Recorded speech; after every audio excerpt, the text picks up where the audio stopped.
Most famous person in your taxi? I've had a lot of famous people in my taxi. Top 3. Yeah. Top 3. What do you want? Films? What means the most to you? What means the most to me? The most interesting person I've ever had in the back of my cab, Lionel Barr. Oh yeah, from the wrote Oliver. Correct. Yeah. And the reason, for somebody who's been right up there at the very top, making God knows how many thousands, hundreds of thousands of pounds per minute, to have actually lost it all, which he did, because he was the best of that type of thing in the world, followed by Lloyd Webber and Tim Rice.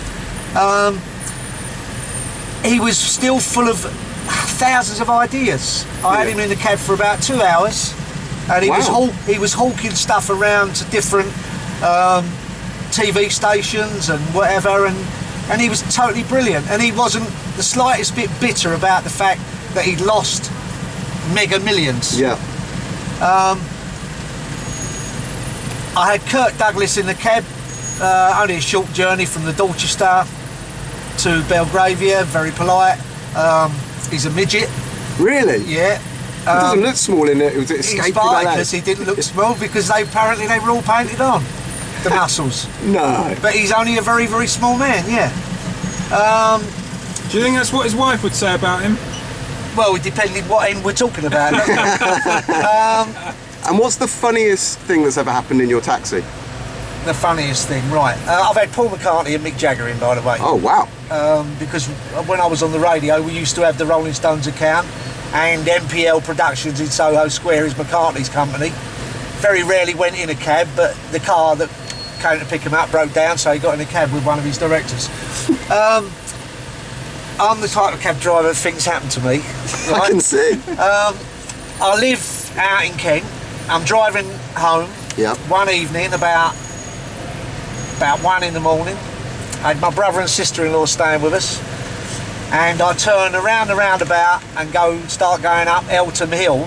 And I'd done a long down. I'm looking up, and I thought about 200 yards up ahead, I thought, that couple naked? And I thought, nah, you've done too many hours, you know what I mean? And then I'm only chugging along, and the nearer I got, and I thought, no, they're definitely naked, and they seem to be coming towards one another, or sort of jostling, and then going apart again.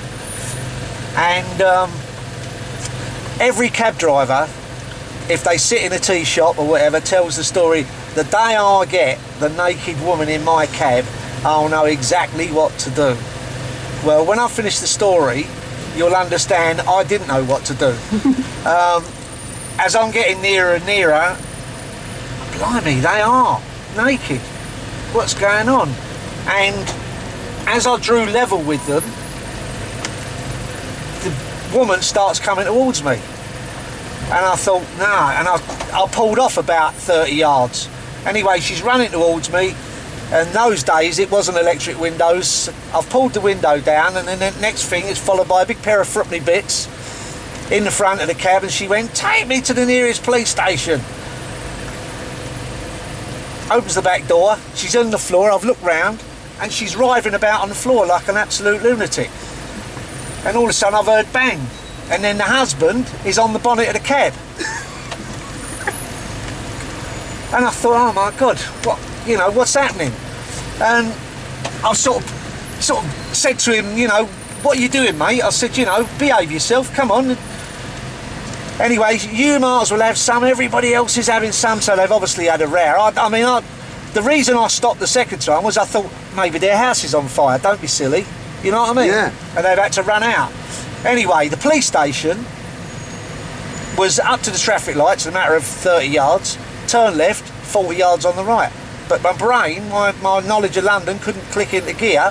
I couldn't remember where it was. I just wanted rid of them. Eventually, he sort of slid off the cab as I've tried to pull away. And I've pulled up out, and she's gone left at the, I said, I can't remember, where's the police station? She went left at the lights. She said, and this is her still writhing about on the floor. So I do the left, pull over onto the wrong side of the road. Open goes that door. She gets out as bold as brass, and she was like well endowed, the lady. And she went, "I've got no money. You'll have to wait for me." With that, she walks up the 2 steps into the police station. I went down the road at 60 mile an hour with my bloody door open to get away in case the old man turned up. When I get home, I'll wake my brother and sister-in-law up and my wife up to tell them what had happened, simply because it's, you know, it's a good story, and that's the kind of things that happen to me. You know, I've been doing this job 38 and a half years, and you can meet a cab driver that's been doing it 35 years and they don't have any problems. I just seem to attract nutters.